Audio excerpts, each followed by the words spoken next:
Il suffit de faire croire aux individus qu'ils sont libres, et ainsi les mettre dans les chaînes. Notre civilisation se meurt du bourrage de crâne médiatique, du prêt-à-penser.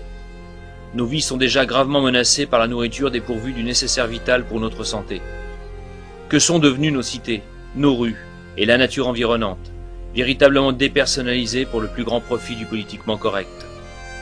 La disparition graduelle des espaces verts dans ces cages à poules fait naître une jeunesse désœuvrée, écœurée et déracinée.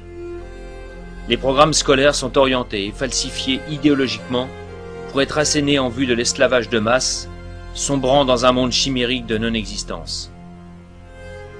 Mais tout cela répond-il aux impératifs d'une vie saine et équilibrée?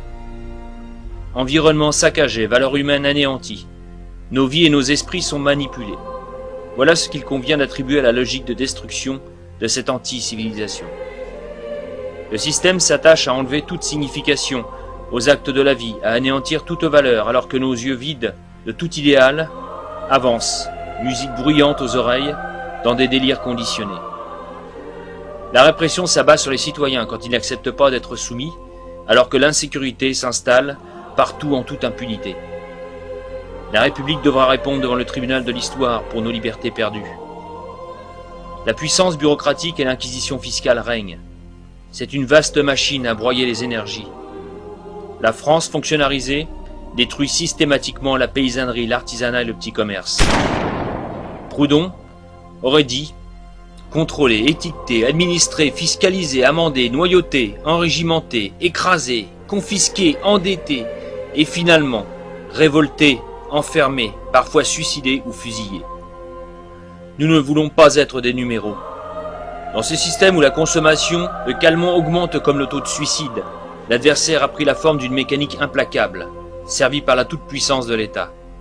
C'est ainsi que se construit une société programmée en vue de la consommation et aboutissant au spectacle permanent de la vie artificielle et idiote.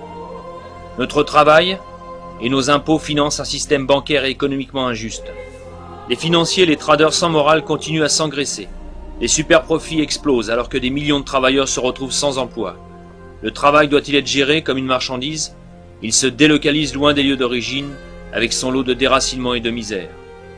Est-il admissible de vivre ainsi? Sommes-nous dignes de la sueur et du sang versés par nos pères? Avons-nous bien dans l'esprit l'importance et la profondeur de ce sacrifice pour nos libertés?